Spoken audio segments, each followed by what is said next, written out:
Welcome to our YouTube channel. இப்போ நம்ம என்ன பார்க்க போகிறோம் அப்படின்னா, கத்திரிக்காய் குழம்பு எப்படி வைக்கிறதுன்ற பார்க்க போகிறோம். அதுக்கு முன்னாடி இந்த சேனலை சப்ஸ்கிரைப் பண்ணுங்கள். வாங்க வீடியோக்குள்ளே போகலாம். ஃபஸ்ட்டு இப்போது ஒரு பாத்திரத்தை வச்சுக்கோங்க. அந்த பாத்திரத்தில் தேவையான அளவு ஆயில் ஊற்றிக்கோங்க. தேவையான அளவு ஆயில் ஊற்றினதுக்கப்புறம் அந்த ஆயில் நல்லா காஞ்சதுக்கப்புறம் சின்ன வெங்காயம் வந்து போட்டுக்கோங்க. வேணுன்ற அளவுக்கு சின்ன வெங்காயம் போட்டு அதை நல்லா எண்ணெயில் நல்லா ஃப்ரை பண்ணுங்கள். நல்லா வணங்கினதுக்கப்புறம் நீங்கள் அடுத்து தக்காளி போட்டுக்கோங்க. தக்காளி எடுத்து வச்சு அந்த முழு தக்காளியாகவே அப்படியே போட்டுக்கோங்க. வேணுன்ற அளவுக்கு போட்டு அதை நல்லா வணக்கிட்டு பூண்டு இஞ்சி வேணுன்ற அளவுக்கு போட்டுக்கோங்க. போட்டு அதை நல்லா வதக்கி விடுங்க.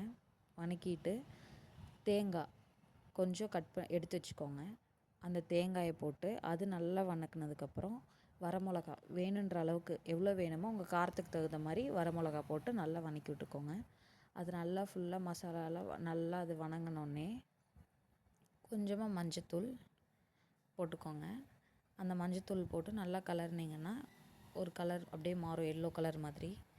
அந்த கலர் மாறுற வரைக்கும் நல்லா அப்படியே ஃபுல்லாக சிம்மில் வச்சு அப்படியே நல்லா ஸ்லோவாக கருகாத மாதிரி அடிப்பிடிக்காத மாதிரி நல்லா வதக்கிக்கோங்க. வதக்கி விட்டுட்டு அடுத்து மல்லித்தூள் போட்டுக்கோங்க. மல்லித்தூள் வந்து நீங்கள் வரமல்லி போட்டு செய்கிறதுனால செய்யலாம், இல்லை அப்படின்னா மல்லித்தூள் போட்டுக்கலாம். மல்லித்தூள் வந்து வேணுன்ற அளவுக்கு மல்லித்தூள் போட்டுக்கோங்க. நல்லா போட்டு மல்லித்தூள் போட்டதுக்கப்புறம் நல்லா அடிப்பிடிக்காத மாதிரி நல்லா கிளறி விடுங்க. கிளறினக்கப்புறம் மசாலா வந்து ரெடி ஆயிரும். அதை நல்லா எடுத்து ஆற வச்சு ஃபேன் காற்றுல ஆற வச்சுருங்க.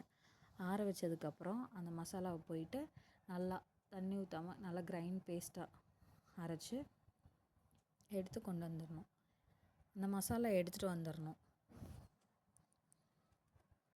இப்போ அந்த மசாலா எடுத்துகிட்டு வந்ததுக்கப்புறம் இப்போ என்ன பண்ணணுன்றதை பாருங்கள். அந்த மசாலா வந்துடுச்சு. இப்போ அந்த மசாலா வந்து அந்த கத்திரிக்காயை வந்து அதுக்கு முன்னாடி நல்லா வாஷ் பண்ணி நல்லா நாலாக கட் பண்ணி வச்சுக்கணும். அந்த கத்திரிக்காயை வந்து அந்த மசாலாவில் ஃபுல்லாக உள்ளே அந்த இதெல்லாம் போகிற மாதிரி, மசாலா போகிற மாதிரி உள்ளேயும் வெளியேயும் அந்த மசாலா நல்லா படுற மாதிரி போட்டு நல்லா மிக்ஸ் பண்ணி எடுத்துக்கணும்.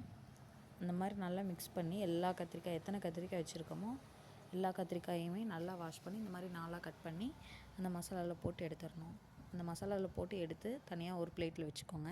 அடுத்து என்ன பண்ணணுன்னா, எதில் நீங்கள் குழம்பு வைக்க போகிறீங்களோ அதில் ஒரு இது எடுத்துகிட்டு பாத்திரம் எடுத்து அதில் ஆயில் ஊற்றிக்கோங்க.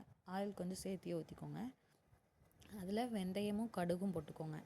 வெந்தயமும் கடுகும் போட்டு நல்லா ஒரு இது வந்ததுக்கப்புறம் அந்த மசாலா போட்டு வச்சுருந்தீங்களா அந்த கத்திரிக்காயை எடுத்து அப்படியே அந்த மசாலா அந்த வெந்தயமும் கடுகும் போட்டிருந்ததில் அதில் போட்டுருங்க. அந்த ஆயிலில் அப்படியே போட்டு நல்லா ஃப்ரை பண்ணுங்கள். அந்த ஆயிலில் வந்துட்டு அது நல்லா வந்து அந்த கத்திரிக்காய் வந்து ஃப்ரை ஆகணும். அந்த மாதிரி ஃப்ரை பண்ண மாதிரி நல்லா போட்டு வதக்கி விடுங்க. அது நல்லா வதங்கினதுக்கப்புறமா அந்த மசாலா வந்து பேலன்ஸ் இருக்கும். அந்த பேலன்ஸ் இருக்க மசாலா வந்துட்டு பார்த்துட்டு அதில் எடுத்து அப்படியே ஃபுல்லாக போட்டுருங்க. அந்த கத்திரிக்காய் நல்லா வதங்கினதுக்கப்புறம் ஆயிலில் நல்லா வதங்கினதுக்கப்புறம் அந்த மசாலாவை எடுத்து ஃபுல்லாக அப்படியே போட்டுருங்க. அந்த மசாலா நல்லா போட்டுட்டு அதையும் கொஞ்சம் நேரம் அப்படியே கிளறி விட்டுட்டே இருக்கணும். ஃபுல்லாக அப்படியே அடி பிடிக்காத மாதிரி நல்லா ஃபுல்லாக இது வச்சு கிளறி விட்டுட்டே இருங்க. நல்லா வதக்கினதுக்கப்புறம் அந்த மசாலாவில் வந்துட்டு தண்ணி ஊற்றிக்கோங்க. அந்த ஜார்லலாம் தண்ணி இருக்குல்ல, ஃபஸ்ட்டு தண்ணி ஊற்றாமல் அப்படி சும்மா அந்த மசாலாவை மட்டும் போட்டு நல்லா வதக்கி விட்டுட்டு அடுத்து அதில் ஜாரில் தண்ணி ஊற்றி அந்த மசாலா நல்லா இது பண்ணுற மாதிரி எடுத்து அந்த தண்ணியை வந்து அதில் ஊற்றுங்க. உங்களுக்கு எவ்வளோ தண்ணி வேணும்னு தேவைப்படுதோ வேணுன்ற அளவுக்கு நீங்கள் நல்லா ஊற்றி மிக்ஸ் பண்ணி நல்லா அந்த குழம்பை வந்து நல்லா கொதிக்க விடுங்க. அந்த மிச்சம் அந்த இது இருக்கிறத ஜாரில் இருந்தது எல்லாத்தையும் போட்டு நல்லா தண்ணி ஊற்றி நல்லா கொதிக்க விட்டுட்டு நல்லா ஃபுல் ஃப்ளேமில் வச்சு நல்லா கொதிக்க விடுங்க. கொதிக்க விட்டதுக்கப்புறம் பார்த்திங்கன்னா குழம்பு ரெடி ஆயிரும். அந்த குழம்பு ரெடியானதை இப்போ நான் உங்களுக்கு காட்டுறேன் பாருங்கள்.